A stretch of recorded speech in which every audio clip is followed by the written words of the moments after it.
Boye malamu na GCAM télévision, fidèles abonnés, chers internautes, Samba Olonga, Azane Sengwa Koyeba Bino Ebele à travers Bitando Nabino, à travers République démocratique du Congo, Nabolandi, Basango, Ya Mboka Nabiso, RDCP, Nzinga Nzinga.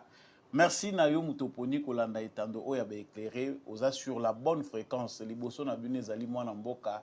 Samba Olonga, justice Yanzambe Eratakate, justice Yanzambe Motomokote a échappaka na contrôle nango, ceux qui ont kosala kama B, okanisi ke miswa motezo mona yote, tope okosala mabe nanko, olobi ke oza tout puissant, olobi ke yo o contourna ka ba justice ya mokili, yeba yango ke biso nyonso tokoleka na balance.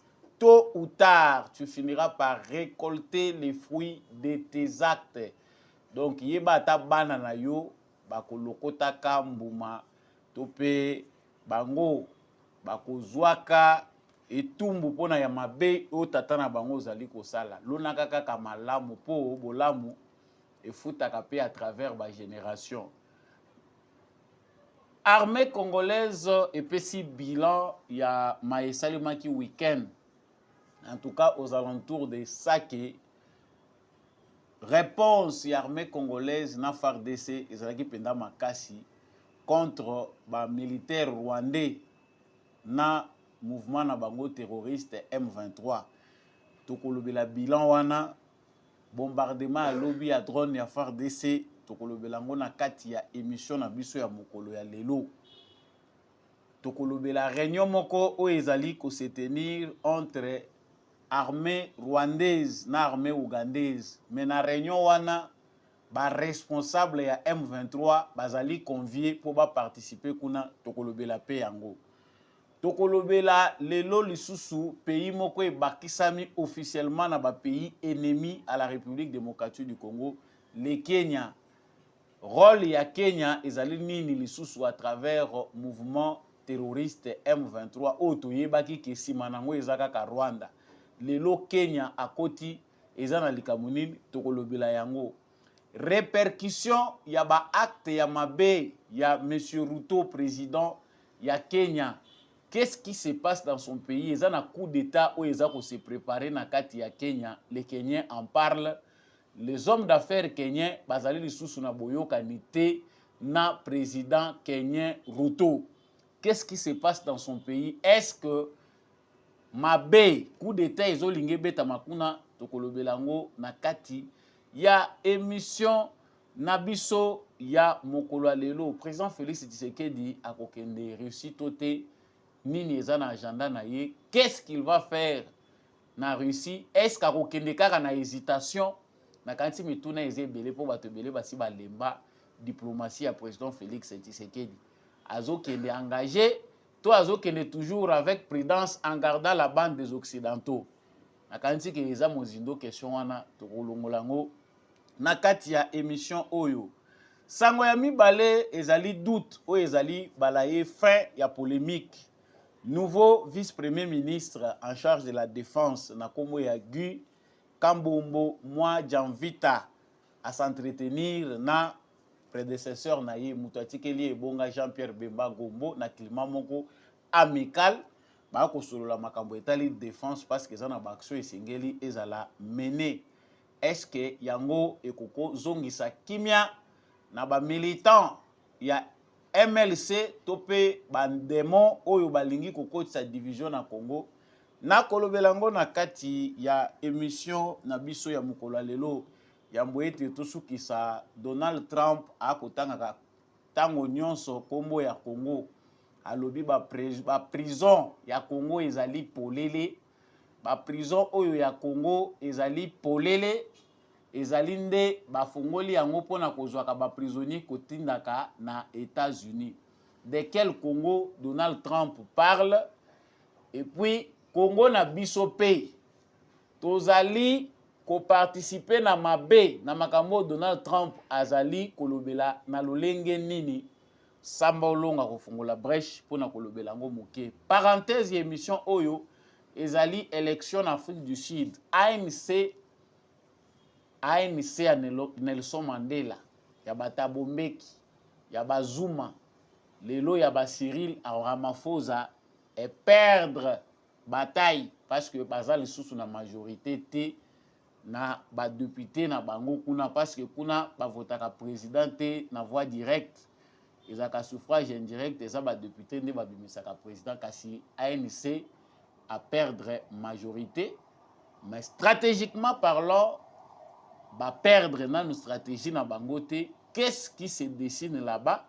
En tout cas, conséquence nango pe ko kozala direct parce que opposition sud-africaine balingi te logique ya président oyo Cyril Ramaphosa azali aux côtés à RDC pour nako soutenir RDC na voie ya éradication ya ba mouvement terroriste pe mouvement rebelle. Tokolobelango na kati émission ya boete to soki sana tondi bino penda matondo mingi ndenge boponi etando ya mwana mboka Samba Olonga etando ya ba éclairé. Merci na fidélité, merci na confiance. Osa abonné te ensengi yo osala yango. Abonnez-vous pour ne jamais manquer l'actualité. Partagez les lives, partagez l'actualité et surtout likez. Kobosa na ko liker te. Soko zo liker te eza crime. Ngape na yebaka ke retour esengeli ezala toza na monde ya retour. Moi feedback wana et ça la capé bien. Donc action retour ezali j'aime na yo ezali partage. Nous avons besoin des abonnés, il faut nous renforcer davantage. Voilà. Ozali wazalendo depuis wapi ponga pe na za grand muzalendo yo za wazalendo to pe FARDC na motema depuis ville nini to pe province nini ya République démocratique du Congo à travers le monde ozo landanga à partir ya wapi nazongi na actualité. L'armée congolaise na balien na ye Sami RDC donc ba mouvement mission ya SADC na République démocratique du Congo ba touti penda ko tuta uta week-end depuis le vendredi armée congolaise appuyée par la SADC bazaki na offensive moko ya ko attaquer ba position ya ba terroriste rwandais na ba colline oyo eza ko surplomber Sake cité oyo tobengi Sake cité wana ba congolais belé ba yebaki yango te tokomi koyeba penda carte ya Congo surtout à l'est à travers l'aventure des Rwandais du M23 tellement que tozali très impliqué cette fois-ci na actualité wana à travers ba réseaux sociaux na ba médias na biso. Certains Congolais, oh bazana moi ignorance ya carte, ba komi ko découvrir oh Sabinho, oh balobi Sake, et balobi Ruchuru, oh balobi wapi. Culture générale les autres komi moké na Congo, ils appellent résultat ya Congo. On a voulu que l'éducation à Congo est la trop bas pour tout yeba mboka na bisoté. Nous vivons dans notre pays, nous n'avons pas le temps d'aller lire, nous avons combien de territoires en République démocratique du Congo, ça l'effort. Au Kanga ata 30 na Moutou. Ou bien ceux qui batangi kombo yebi déjà qui wana territoire en mboka na biso to yebaka te. Mais pour ceux qui sont préoccupés par l'actualité, vraiment tokomi komona ngo ki komi pain quotidien, ba mususu balinga ba yeba bunagana te. Ceux qui pe bakanga ki bunagana te, ba mususu balinga ba yeba ngote. Ba mususu balinga ba yeba ba nini tozotanga te. Quelquefois malheur est bon, culture générale ekomi kozongi la biso de manière indirecte avec douleur. Je ne dis pas ça pour rire, ezali poto sosola ke mboka na biso eza très riche, très convoité et sengeli to yeba malamu mboka na biso to miyeba pe biso moko. Ça ce n'était qu'une parenthèse. Outa vendredi, armée congolaise a pilonné ba position ya ba terroriste ya M23. Et kanda ya SADC ezali que ba blindé parce que dans les communiqués de la SADC on n'en parle pas assez. Moni na guerre, bakendakate kozala observateur. Des fois, il faut batitiller ndenge basali wana pour que la SADC se réveille. Ba blende ya SADC oyo ezalaki kosala patrouille le long ya tolo batiki Sake muke basali lo wa bazo ko pusana na position ba terroriste. Bazalaki vraiment attaquer na embuscade moko ya ba terroriste rwandais. Ce qui a fait que Banyangala Katawana va réussir koboma militaire moko sud-africain et puis Ils ont même basé blindé. Ça, ce n'est pas à cacher. Ils ont pris blindé, il y a force sud-africaine, il y a SADC. Kandawana, il y a SADC. Oyo, bazali en quelque sorte dans moi, temps transitoire. Vous savez ce qui se passe en Afrique du Sud avec les élections. Na kozongi lango na suka émission awa. Et ça lui fait que moyen vraiment président sud-africain azala plus impliqué ezati.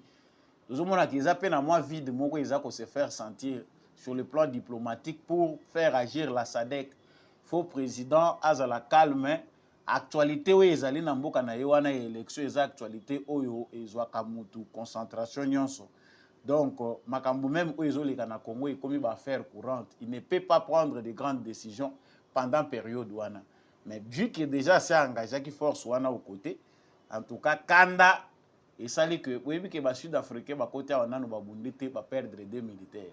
Et l'église sous mikolo ba perdre les sous ba militaires. Donc beaucoup bundato, beaucoup continuer kovanda. Nde na Kanda wana basali opération moko uta samedi ba réussir koboma ko neutraliser 65 éléments M23 bar RDF selon les rapports de l'armée congolaise. 75 blessés. Na bateau babomi eza pe na haut gradé officier moko supérieur ya armée rwandaise a perdaki pe vie. Drone na biso Saint-Père drone na biso oyo babengaka Sukhoi te CH4 wana ya drone eza nango d'actualité. Eza eloko babomba te. Eloko eza ko frena ngo mingi ezali complot américain ya kolinga kolalisaka biso pongi mikolo elekaka nango balekisela Tshisekedi temps on en a beaucoup parlé. Frappe oyo bango bazwi esali que armée rwandaise, parce que l'armée rwandaise entre sur le sol congolais avec précaution. Parce qu'au niveau international, ils ne veulent pas accepter que Bango Bazali ko violer territoire ya Congo, Bazali ko agresser Congo, il y a bel et bien présence, il y a des militaires rwandais sur le sol congolais. Il faut pas créer à Libye. C'est comme ça que les alliés na ba jeunes ont recruté qui les sous ebélé na ba zone où ils allaient occupés par ces terroristes rwandais et ougandais. Bazui ba jeunes oyo bazali ko servir bango de chair à canon parce que les jeunes gens qui meurent en masse baza mingi ba militaire rwandais te ba militaire rwandais baza ko kweya na cible ya ba force spéciale na biso parce que nos forces spéciales ont des missions particulières.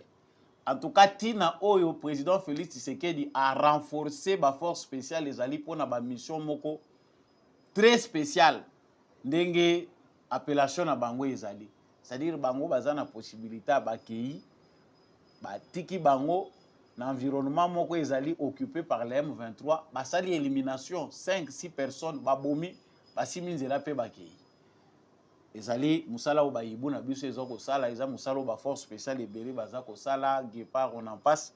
En tout cas ba unité na biso ezali en pleine expérimentation soki ba lancer ba offensive ya solo. Le Rwanda ne peut pas faire face au Congo, vu déjà au Tozanango comme réserve, même en termes d'armement.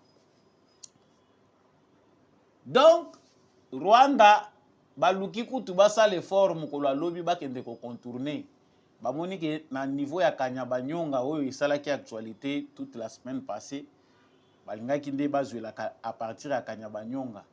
Mais résistance ya armée na biso et ça li que ba repousser bango jusqu'à plus de 15 km de cette cité là.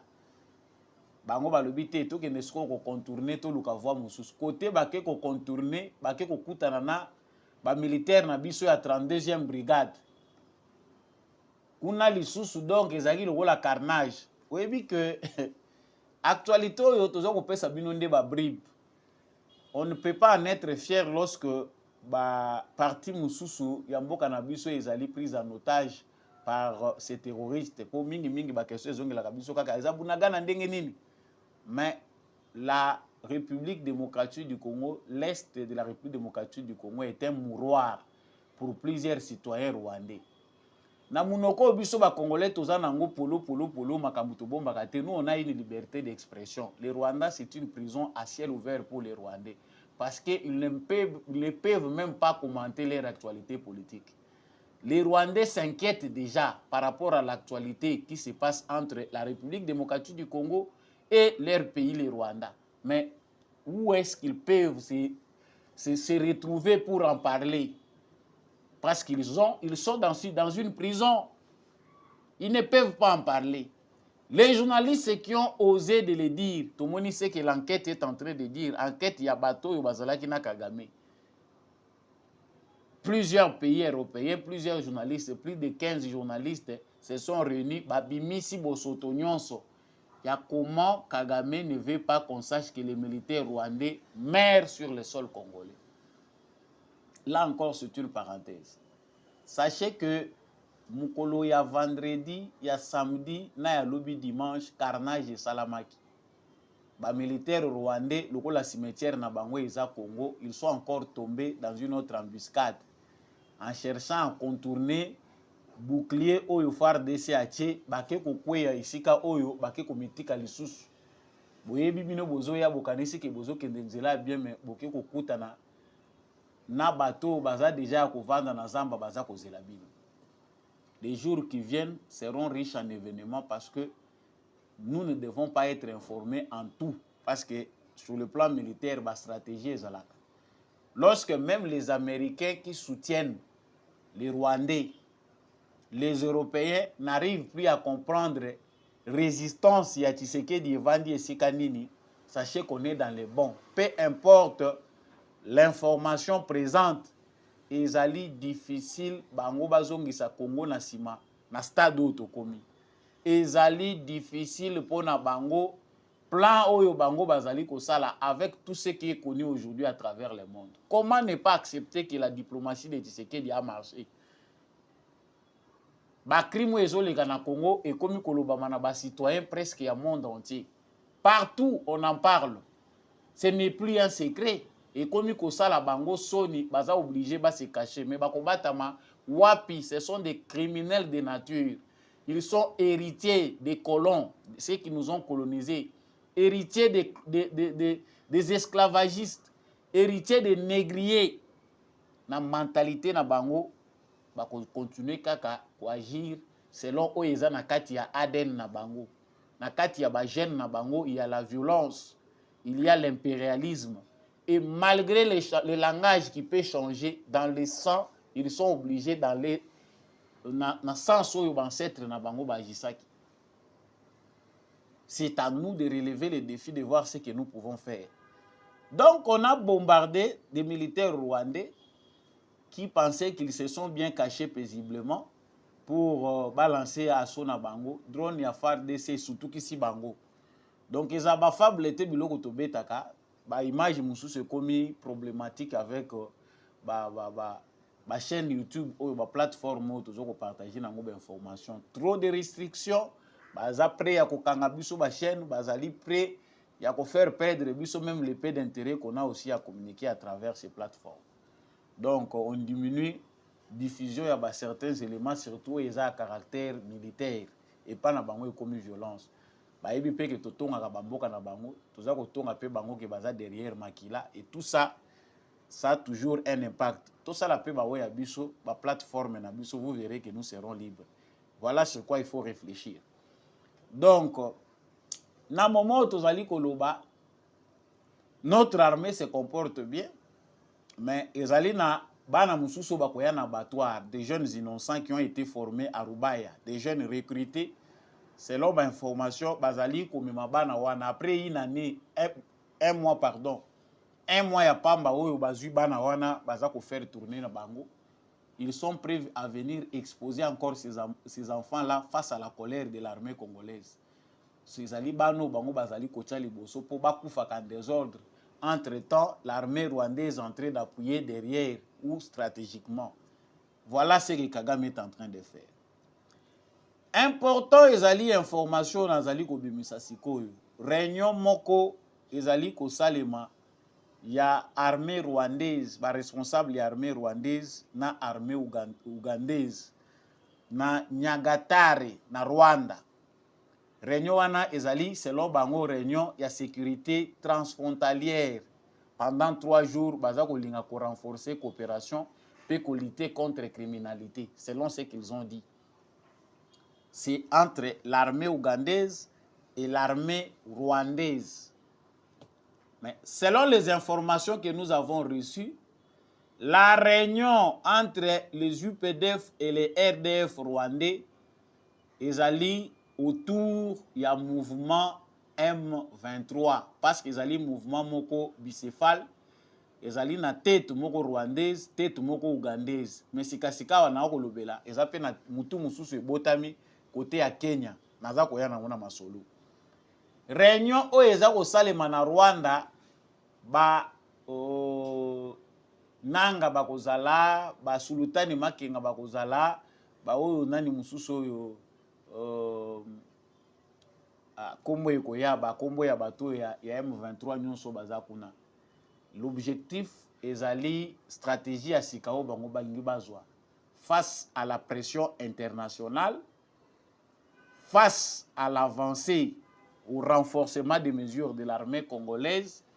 Bamoni que vraiment makambo nyonso bango baza kosala mukilisi moni yango. Comment faire? Et loko nini balingi basala, ils sont en train de vouloir changer des stratégies.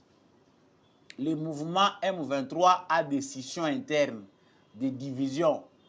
La stratégie de Kagame qui consistait à accueillir une autre vague de Congolais dans le mouvement M23 pour faire face aux critiques internationales qui affirment que Paul Kagame, c'est bel et bien lui qui est derrière le M23. Il faut congoliser, rendre congolais le mouvement M23 alors qu'il est composé principalement par des Tutsis pro-Kagame. Kagame a sali pendant temps automoni. Parce que temps automobaka ki makambo Kabila yo, ba parenthèse ebele ko ya ko kim sangani essentiel. Kabila s'entretient bien avec Paul Kagame.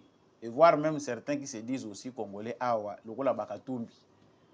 L'objectif, c'était que comme Félix Tshisekedi est coriace politiquement, il faut l'affaiblir sur le plan sécuritaire. Lokola na sécurité eza domaine na été parce qu'à cause de la prise en étau, il faut que tombe la mouvement oyo comme makasi ko zwa ba territoire rebellé et là il va céder à côté kabiso na statu quo na biso ndenge makambo mesana koleka. C'est ce qui a fait que Batuloko la bananga nanga n'est pas parti seulement sur sa sur initiative na propre. Corneille Nanga azali recommandation à Joseph Kabila. Et tous ceux qui ont suivi bazali ba kabiliste. D'où vous avez déjà là la clarté à situation que c'est Kabila qui a recommandé des Congolais qui peuvent aller rendre Congolais le mouvement M23 parce que essence nango e bandaye komona na Congolais ti. Mais kuna bakei stratégie se retourner contre Bango. Nous en avons parlé pour ceux qui nous suivent de temps en temps. Alobaki que Kagame oya fongoli ba porte pour ba Congolais batonda kuna po ye a échappé na pression internationale ayebake ekobaluka contre ye. Mais ndenge kaka monaka awa na Congo babelelaka sata kotela bango babunda sata a koteli bango na kati. Mouvement M23 et Saliboye.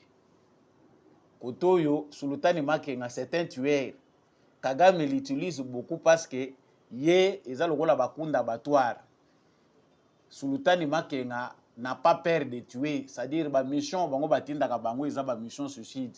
Là où il y a des populations congolaises, des Hutus, des rwandophones qui sont Hutus d'origine, ba ko kende pona ko kende ko exterminer bango. En tout cas Sultani Makenga le fait si bien. À exterminer soki balobi ba attaquer village ba bomi batou. Ça c'est le plan de Makenga. Maintenant avec les Nanga ce sont déjà babundaka bitumbate. Nanga yebi eloko moko te kuna. Sultani Makenga baza komona ngondire ezali perte ata. Nous acceptons ces gens baya kokota wa apport na bango pende ezanini. Eloko Nanga ba komi frustré ezali ke bananga ba Henri Magie et les autres ils sont en insécurité. Henri Maja bimi aza kolakisa photo aza sourire bandeko mosusu baza kopublie yango Henri Maja ndenge nini aza koyebisa bakongole na zamba na mandefu ebele lokola ya Kabila na ya Nanga. Donc on dirait kuna na zamba kuna penye ezalaka te, Gillette pe ezalaka te, to ezalaka ndenge kaka zamba ngo pe etindaka bato. Zamba pe eza na milimo nango, on comprend. Donc c'est cette affaire-là qui a éclaté. Kagame moni que Sultani Makenga komi ko bebisela ekop parce que Sultani Makenga ça ne s'entend plus. Biso to kende ko bundaka bana na biso bakufaka. Bango bazoya ka ko pondre ba communiquer basalaka ba meeting. Désormais ça ne sera pas comme ça, il faut bango nyonso ba bunda. Au départ ça paraissait normal, mais enfin Kagame a compris que ça va se retourner contre eux. Il faut tout luka ndenge nini na ko sécuriser bato. Ba komi ko luka bazongisa Sultani Makenga sima, mais ça ne marche pas. Koto yo bazio yo mususu kombo na yezo kimanga bien za Laurence Kanyuka te muto yo azali adjoint ya Nanga sikoyo sur le plan politique muto ya munene oyo kombo yezo kimaka ngai bandeko. Donc c'est ça à la base lokola baza ko yoka na kate ba recrue mingi baza ko utaka Rwanda. On veut à ce que Nanga pena batu na ye ba mobiliser batu belé. Ils veulent voir beaucoup de Congolais rejoindre le mouvement M23. Donc tant bazo mona que rien ne fait, allez, faut biso stocker ndaka na front. Danger yangwana. Yangwana pour les premières raisons, ils se sont réunis pour mettre l'ordre au sein du M23. Où ils allaient base à résistance non seulement pour Nabango, mais pour aussi les Américains et les multinationales qui sont derrière le Rwanda et l'Ouganda. Parce que nous avons conclure que les alliés chantage baza kosala na Tshisekedi. Les Américains savaient que Félix Tshisekedi qui vient, aza bien sûr muto azo yokana na bango yokana kina bango au départ. Mais quand on les place là, certaines choses doivent changer. Mais les multinationales n'ont pas d'âme, n'ont pas de cœur. La logique qui prime aujourd'hui dans le monde, ce n'est pas le pouvoir du peuple par le peuple, c'est l'argent. Le peuple ne commande plus rien. Les démocraties, qu'elles soient occidentales ou wapi, ce n'est plus le peuple qui commande, c'est les finances qui commandent. Logique, il y a monde, il y a le yangwana. Le monde qui est devenu de plus en plus libéral, ils allaient monde moko, ba puissant, ils allaient bateau baza, ba gros financier, bateau bazali na bambongo ebele. Les multinationales comme chez eux, bangonde mutu bakomi ko diriger politique. Un très grand danger pour le monde. Danger à kosakanati. C'est-à-dire na niveau il y a région Kagame et Museveni savent que leur avenir en dépend. C'est-à-dire ndenge bazawana fin il y a mouvement M23 ils allaient fin il y a soutien occidental na Paul Kagame na Museveni, on serait obligé de tourner la page. Ils doivent continuer avec cette allure-là parce que leur existence est liée à l'invasion du Congo. Museveni na Kagame baya na pouvoir, mission na bango, ils allaient déstabiliser RDC. Balkanisation ya Congo. Le Congo ne doit pas avoir un leader fort. Ndenge Moussa Lobaki yango, makambo ayokaka bayebisaka ye pona Museveni. Et c'est ça. Bango obligation na bango ezalaki que mission à balkanisation est réussie ndenge pe batielaka bango Kabila awa mission ya kokomisa Kivu état est réussi comme ça pillage et kosalema sans que mutu moko se rendre compte. Ils vont donner ça aux Tutsis et les Tutsis vont travailler au bénéfice des Américains et d'autres occidentaux. Donc awa toza koloba wa réunion ya UPDF na ya RDF. Ils allaient réunion autour du M23. Les stratégies, ils allaient prises kuna. Que ce soit sur le plan diplomatique, ils allaient na ba retomber nango. Pression pesa makasi, pression internationale. Baza ko tcha Museveni, baza ko tcha Kagame parce que COP ici est reversé. Les politiques et ils disent déjà la vérité parce que page ya Kagame sur le plan politique ils a déjà ya ko balola. Mais dynamique oyo esalaka ke et accompagné départ ya mutu nde mutu zo sala défaut. Mais la logique bato nyonso bazali ba vrai observateur à politique ba yebi que la diplomatie de Félix Tshisekedi a déjà triomphé. à ce stade où le monde entier sait déjà tout ce qui se passe au Congo, la communauté internationale est dans la honte. Ezali na possibilité te ya faire marche arrière. Et justice doit être rendue pour le peuple congolais. Traîner te, ils sont obligés de le faire. Yango zo mona que manœuvre mingi ya Tshisekedi ezali autour de la diplomatie parce qu'acha yebi que atie bango KO. Baza kotia Museveni pression, baza kotia Kagame pression. Mais lui Kagame, il sait qu'il sera le premier à sauter si il obtempère. Soki Kagame ayoki, c'est que réunion au basali, il y aura une certaine accalmie. Soki Kagame ayoki te, la stratégie c'est que ndenge baza kolongwa kuna okoyoka lisusu que bitumbe bandi lisusu makasi. Ils vont encore renforcer les positions parce que c'est ce qu'ils font déjà.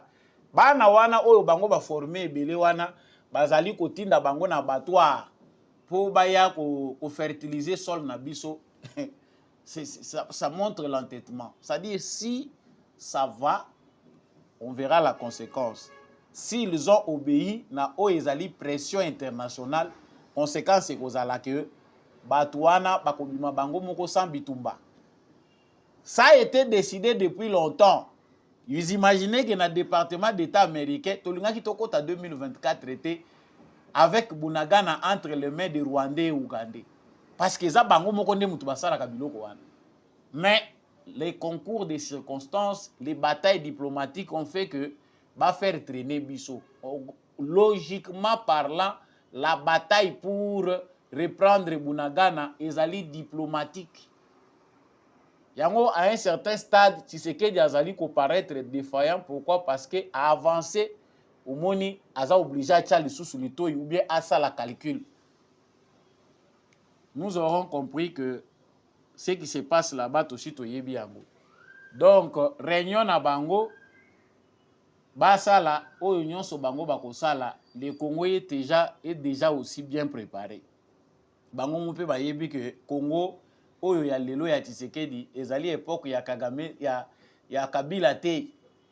Oyo Rwanda na Uganda basalaka théâtre na bango facilement ici. Tshisekedi est imprévisible, c'est maintenant qu'ils apprennent à comprendre que bazalaki face ya mutu moko fort mais ajouaki qui profile bas. Il y a un troisième élément. Mutu moko ya misato ayeko bakisama awa. Parmi quand ya statu quo, bato balingi ke guerre ici la te ezali Kenya. Aussi tolobaki yango mingi que le Kenya mission oyo ba président kenyan, mission ya kokoma Kagame bis, mission ya Azala, nègre de service pour freiner le développement africain. C'est comme ça qu'on peut expliquer ça. Pour tout rendre en terme plus clair, on comprend que le président, le président kenyan, c'est un nègre de service au service des Américains pour étouffer le développement de l'Afrique et en particulier l'Afrique australe. Les Américains n'ont pas service, n'ont pas de renseignement et les Européens, ils conçoivent le développement de l'Afrique comme une grande menace. Si l'Afrique se libère et si li bakotia le sous makolo na bango wate bayebi que kanda eza makasi pour les Africains. La jeunesse africaine aujourd'hui qui a toute l'information grâce à l'ère du numérique, ce qui aujourd'hui ba nation na bango ba état na bango et se libérer ba comme indépendant, nous n'aurons plus rien à imposer. Les rapports de force changent. Yango bazali obligé ya kozala kakotie la kabiso ba président ba nègre de service onga naza ko benga ba président moko ya ko manipulaka facilement. Si c'est que dit aujourd'hui ndenge na lubakango comme d'habitude, j'en ai parlé aussi l'autre fois, azali mutu ya ko adopter facilement te na ba américain parce que ba comprendre que c'est un nationaliste, ba comprendre qu'azali panafricaniste. Ils ont compris qu'Azali Mouto va adopter te ba occidentaliser ye. C'est-à-dire comme genre ya ba président ba zo travailler pour na ba intérêt na bango. Omona ke ba kopesa ye ba honneur ya lokuta, ba kopesa ba médaille, soko bomoni kaka ba occidentaux bazali ko valoriser mutu. Yandenge wana, sachez que il devient dangereux pour son pays. A commis soit agent à bango ya renseignement, soit agent à bango ya déstabilisation. Il travaille pour leurs intérêts. Si un président africain est très mal vu pas par les siens, mais par Batouana, sachez qu'il est le bon pour son pays. Donc le Kenya, président Ruto, à l'Ongo États-Unis, les plans étaient déjà là. L'EAC a tout fait pour faire accepter au gouvernement congolais les M23. Comme ça n'a pas marché, l'EAC a commis pour combattre le Congo. Et l'objectif maintenant de Ruto est à renforcer le rang de M23. Tout le monde a dit que le week-end, si j'ai mon Kenya, na kati ya M23, il n'est pas le premier. Ba militaire Kenyan oyo basilisaki makambo ya EAC ba mususu ti lelo bazobima kaka te processus ya kobima ya EAC nanu esila te. C'est que la mission c'est continuer à déstabiliser. Yango moto epeli na Kenya. Soki to lali to lamuki to yoki ke coup d'état esalami na Kenya, c'est vrai. Ça sent la Russie là-bas. Ba américain ba ko sakana bazo comprendre politique russe te. Ce que je suis en train de dire, bota la gaga mikolezo ya liboso abokomona ke boko confirmer ba information eza vrai to vrai te. Ça sent la Russie au Kenya. Le nouveau président kenyan loko lazana ye marionnette au Kenya. Moi esprit indépendance mekaki muke. Le président kenyan Uhuru Kenyatta azaki na biloko ya ndimaki te na ba américain. Mais quand celui-ci vient Kakana koseka seka ndenga aza koseka partout wana, il a tout accepté sans connaître les enjeux de l'ère en Afrique. Parce qu'en Afrique, il y a des États-Unis qui ont payé place à 100% sans comprendre ce que les populations africaines pensent dans les Occidentaux. Tout bazar révolté contre les Occidentaux. C'est-à-dire que yo mutozo une mission à sika ya Occidentaux. En tout cas, il y a des sur un feu ardent. Au Vandi Malamouté. Ba homme d'affaires ya Kenya ba komi ko se méfier na président kenyan. La population kenyenne manifeste déjà c'est bandaki depuis kala ba lobi kaza na maîtrise ya Malamouté économie. Aza ko bebisela bango ba marché na bango. Le Congo est un grand marché, lui-même savait ça. Abandaki ko yebisa bango ke miliki bangombe na Congo kutu ngombe ezalaka te. Ce monsieur là nous a injurié avant comme président de la République. Peut-être qu'il nous avait réveillé pour biso peto valoriser où ils abiso. Ba Kenyans où ils allaient marcher na bango na Congo, ils ont déjà très mal vu. Vu que le pays na bango est comme pays ennemi, les hommes d'affaires Kenyans qui sont au Congo, bah déjà que ba kozala coincé. Ça c'est de un. La deuxième chose c'est que le président kenyan a commis une erreur grave. Yakobo Misisa, chef d'état-major wana na ba officier mususu bazalaki na ye. Pour lui, c'était laisser la voie libre pour que avec les Américains baye bako accomplir ba tâche na bango obscure. Plan na bango bazanango dynamique ya chef d'état-major oyo babomaki babandaki ko accepter ngote balingaki bazala d'accord nango te. Il fallait effacer des gens pour bazala na moyen ya kokotisa ngo facilement. Il a créé un désordre oyo ekokuté cher na armée. Déjà il y a des courants dans l'armée kenyane qui fait que Ruto soka sakani mikolezo ya ko yali boso a coup d'état ko salema kuna. Le Congo doit contrôler ses relations avec les Kenyans et la frontière avec les Kenyans parce qu'il y a des choses qui vont se passer là-bas. Ba américain baza ko sakana na moto bisika nyonso bango bazo kolinga ko installer base de résistance. Il faut bailler déjà que ba renseignement russe c'est que IP déjà kuna. Là ça sent une guerre mais froide, mais ça va s'éclater d'une certaine manière.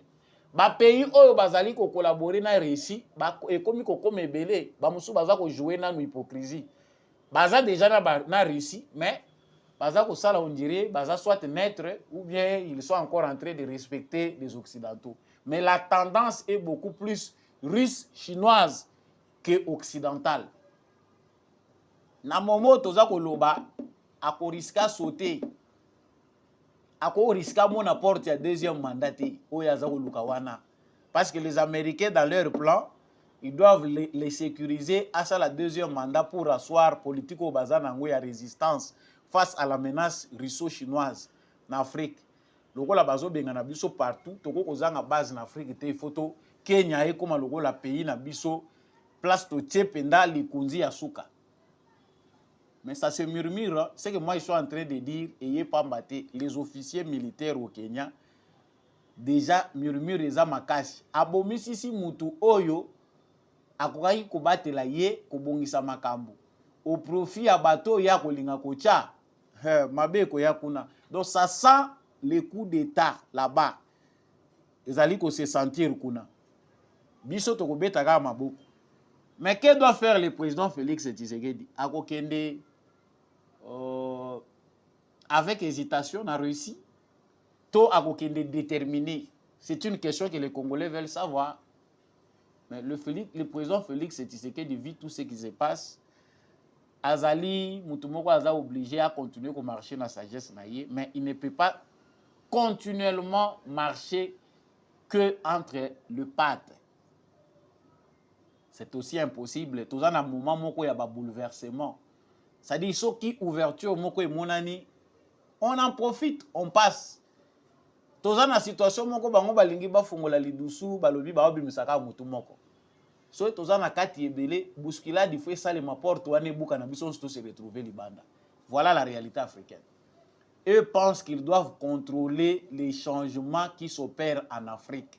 L'Afrique veut se libérer, mais bango balingi liberté wana na changement wana elingi ko salema en Afrique et ça la contrôler par bango. Comprends qui veut. Monsieur le président Félix Tshisekedi, le seul voyage que vous permet le peuple congolais, c'est celui d'aller en Chine ou encore en Russie. Cette fois-ci, c'est pour des contrats légendaires. Vous verrez que le président Félix Tshisekedi est allé pas en hésitation, mais il est allé sagement vers la Chine. A bimisi pendate ou ezalaki penser na yenyons. Et pourtant, avec la Chine, on a la possibilité aujourd'hui, en 10 ans seulement, de résoudre les problèmes de l'infrastructure routière, de résoudre les problèmes de construction des écoles et des hôpitaux, avec la Chine seule. Mais c'est à quel prix? Voilà, on va inviter guerre mondiale, bonjour guerre mondiale, Yako Bandela na Congo. Voilà pourquoi les pas de Tshisekedi cherchent l'assurance. Avant ça, la pas, Aza vraiment, Kolingake, pas Wanez, vraiment avec assurance. Ce n'est pas compréhensible par tout le monde. Mais au moins, nous devons comprendre dans ce sens-là qu'il ne doit pas aller trop vite, pas aussi brutalement aussi. Donc, ce cas eu occasion, il fait un pas. C'est douloureux, mais c'est pour notre bonheur. C'est ça qui peut nous amener à une indépendance totale. Le nouveau vice-premier ministre de la Défense, Guy Kambombo Mwadjanvita, s'est entretenu avec son prédécesseur Jean-Pierre Bemba. Je ne vais pas beaucoup traîner là-bas. Nakanisi que ba photo ezali ko circuler ndenge nini Guy Kambombo Mwadjanvita nouveau excellence ministre de la défense akutani na Jean-Pierre Bemba. C'est pour mettre fin na makambo eza koleka na ba réseaux sociaux na makambo oyo certains qui se disent militants de l'Union sacrée baza kolunga ko créer na mboka. Jean-Pierre Bemba ba français balingaki bakabole na Tshisekedi avant même élection. Tant que le bandeko que Union sacrée boza komona eza bonne stratégie à Tshisekedi, il l'a fait uniquement aussi pour éviter que ba utiliser certains bandeko na biso contre pays.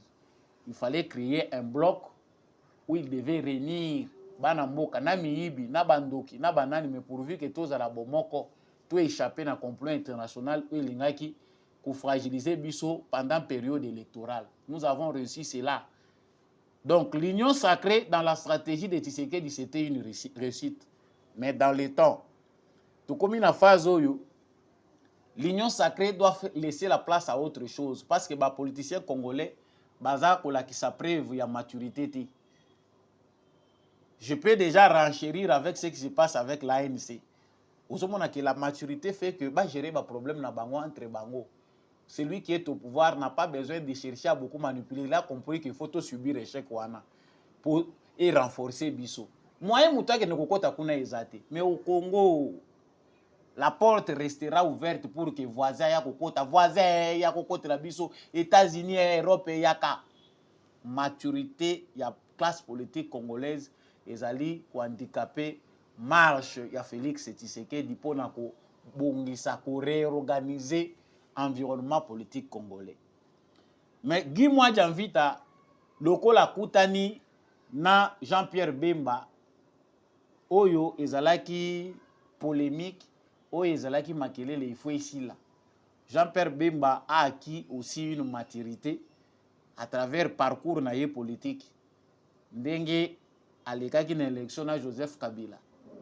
Candidat oyo congolais atilaki mutema.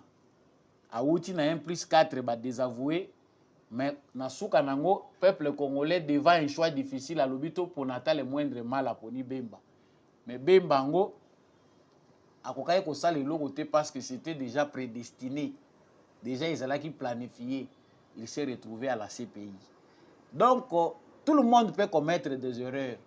Mais n'a passé à Jean-Pierre Bemba, il doit quand même être mature. Et même s'il a commis d'autres erreurs dans la période de la Mouka, mon doit se consolider à travers les expériences. Aujourd'hui, Bemba montre la preuve de la maturité. Tout le bagage qui est humilié était. Là où on l'a envoyé, il a aussi une mission à accomplir. Le Bemba d'hier n'est pas le Bemba d'aujourd'hui. Et on voit les MLC comment ça se comporte. Ils ont combien de députés? Dans le ministère de l'Environnement, dans le ministère où Jean-Pierre Bemba, il y a transport. C'est suffisant. Vous allez créer des débats là où les débats ne doivent pas avoir lieu. Ils ont bien échangé en compatriotes. Mais Batebele Bazana Union Sacrée pour le Lobaki na Kolobela Pendaming Union Sacrée. Il faut qu'il y a des gens qui vont disparaître dans la scène politique congolaise. Félix Tshisekedi, Batouazolo Banaza ingrat. Mais Félix Tshisekedi est aussi en train de nous amener indirectement pour neutraliser certains politiciens qui ne valent pas la peine. Ceux qui te comprendre la philosophie à Tshisekedi bien, Tokoye Banasuka que il est en train de nous aider. Il y a des politiciens qui vont disparaître. Et déjà, il a déjà fait disparaître certains. Et Belé déjà Batsibaki. Ils appellent à Bamoussou Bakokende, doivent entrer dans les oubliettes. Kokanisate que même ceux qui organisent que l'Union sacrée, le Kola Bapessinga ministère était au rejoindre Nangande aux d'actualité, qui va encore disparaître. Que ça soit en brousse, que ça soit dans la cité, yeba yango ke oko disparaître. Tant aux politiciens aux na bolingo Congo, tu ne veux pas que le pays avance, tu es condamné à la disparition. Félix Tshisekedi doit nous aider à faire disparaître cette mauvaise espèce de politiciens qui ne fait que reculer le Congo. Maturité zatée. Vous travaillez na Mobutu, vous travaillez na Kabila Mouzé, vous travaillez na Kabila Joseph, les lobozana Tshisekedi, mais vous ne faites rien comme preuve de maturité pour que bolingi mboka. Vous pouvez aussi aider les pays à avancer. Ceux qui ne comprennent pas comprendront. Fin à polémique. Actualité mususu awa nazali ko enchaîner mbangu mbangu boyebi que télévision ezangonga. Ba musu balandaka nyonso te mais boko juger nga à la fin. L'ANC n'a pas obtenu la majorité aux élections. C'est une perte d'influence pour le parti ANC. Dans la ligne mingi est la leçon pour la partie présidentielle UDPS. Sa boîte, c'est un sujet délicat, mais je n'en parle plus. Mais j'ai mal à moi parce que au Kanako bomba pe mute meza sanduku te air moko ka ton. Yana batumsu ba boya ka tolo baka makamboyo. Il faut aussi des fois que les kaka ozala éduqué par l'expérience. Il faut pas que la kata conseil, otala te expérience à baninga yomoko se recadrer. L'ANC bazuma papou, surtout totali bango bien depuis Mandela kei. Les noirs oyo ba remplacer Mandela, ils ne font que chercher à s'enrichir eux-mêmes. Ils n'ont pas pris le temps de bien. Et là, bango ba bongisi ezaka ba bâtiment wana ANC ba entretenir succession na bango banani ba kobanda kolia. La pauvreté rend les Sud-Africains xénophobes. Misala ezate. Il n'y a pas d'équité dans ce qu'ils font. Pourquoi? Parce que ebele ya ba noiro ba koti politique wana ba raisonner que biso pe photo misala nanu ba mindele mususu to luka pe nanu mbongo to koma na mbongo ebele. L'état de droit n'a pas encore vraiment sa vraie place en Afrique du Sud. Il y a beaucoup de choses, des inégalités croissantes qui font que génération ba yebi Mandela te et silit bakota la NCT. Bah si ba yebi sa ba il y a une grande génération, il y a ba jeunes sud-africains oyo ba bakota la vécu na bango lelo. Ba yeba ki Mandela te. Ils ne connaissent pas l'apartheid. Bango bakota la réalité oyo za ya bango lelo. Baza na ba emploi te, classe ya pasi. Bamakambo ezebele bino boko banda ko s'accrocher. Non, nous avons lutté l'apartheid de l'ANC et Mandela a été emprisonné. Tout ceci c'est du passé. Il faut changer de paradigme pour nous gouverner bateau. Lokola va comprendre en avant ils ont perdu la majorité. Et ça a aussi des conséquences. Et par la biso qui de le président wana sud-africain aza en coalition na bato il faut tuer bango pe que ba agissement na ye kozala liberté. Bango d'abord rebelle ba opposant na ye baza contre mission sud-africaine na kati ya SADC ndenge amipesi mobimba na makambo ya SADC awo. Bango bazolinga ngo te. Donc c'est entre guillemets, ils peuvent comprendre. Le président Félix Tshisekedi peut aussi déjà engager une diplomatie dans le sens où les politique sud-africaine pour essayer de faire quelque chose, se réadapter. Ba Rwandais bango baza ko sepela balobi, il faut SADC kende, il faut ba sud-africain ba kende. Mais la politique a aussi des enjeux, ils peuvent comprendre en étant au pouvoir. La question c'est qu'est-ce que Cyril Ramaphosa va revenir, en tout cas ANC et lobby bango ba ko céder bango mutu na bango baza na wana. Stratégiquement parlant, ils ont la possibilité de négocier, que ça la négoce politique pour que Cyril Ramaphosa la reconduit. Mais il sera ouvert pour travailler avec Oyo Tobengi bakende na coalition pour à diriger.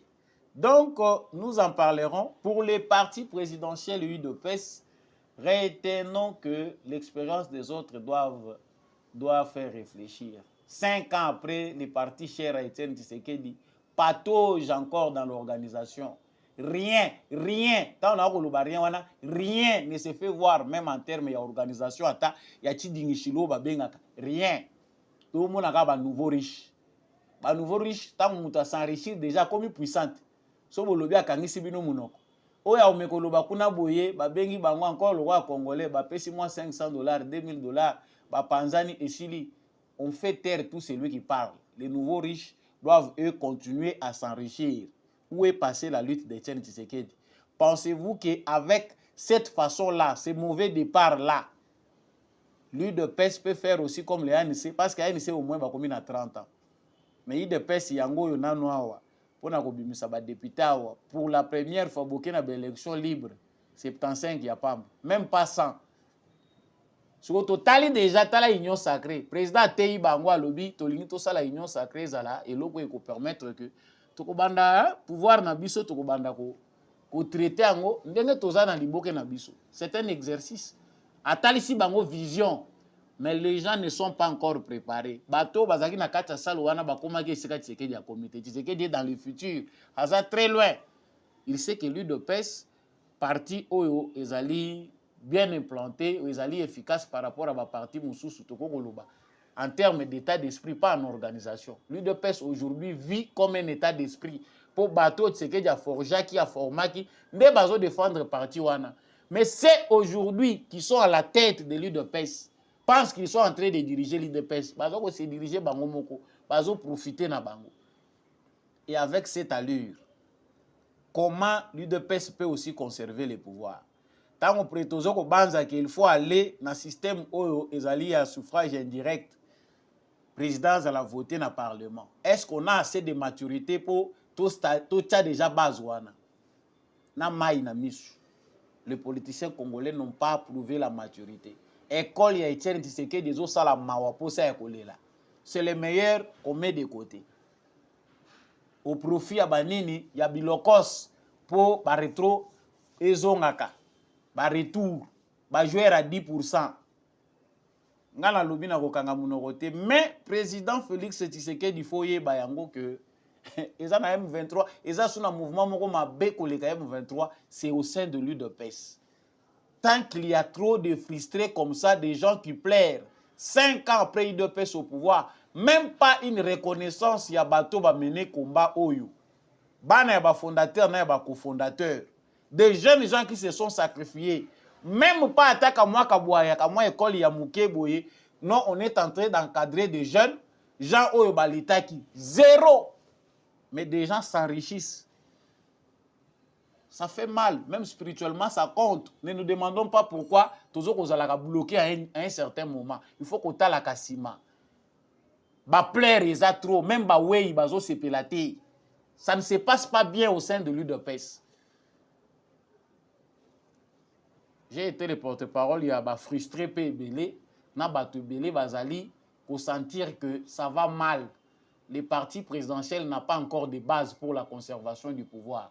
Et si aujourd'hui Félix Tshisekedi a tikali référence parce qu'il porte le nom de Tshisekedi et que lui-même est un bon volontaire politique, si aujourd'hui il n'est pas là, Tokolobaï de pes, Sangwa Kosuki Sanango nalobaki que Donald Trump aza koloba mingi, Donald Trump a lobi ba réfugié, ba tebele bazali, ba prisonnier baza ko wuta na Congo bazo kende kotonda aux États-Unis. Vous voyez que Donald Trump y a contre développerie. Ah, biso to komi ko diembe la développerie to zo luka ba visa ya Canada na États-Unis. Il faut tous aller dans la vision. Il y a que comprendre que bakolo bamboka na bango bakomi ko mona ngo de trop.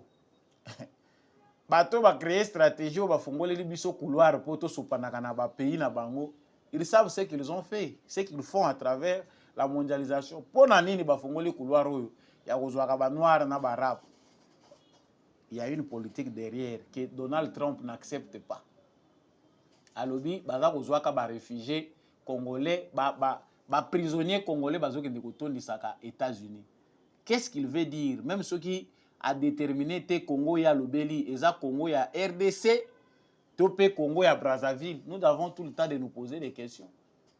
Aujourd'hui, nous sommes en train de réorganiser notre État à travers Félix Tshisekedi. Tu as vu que le Congo n'était plus un État.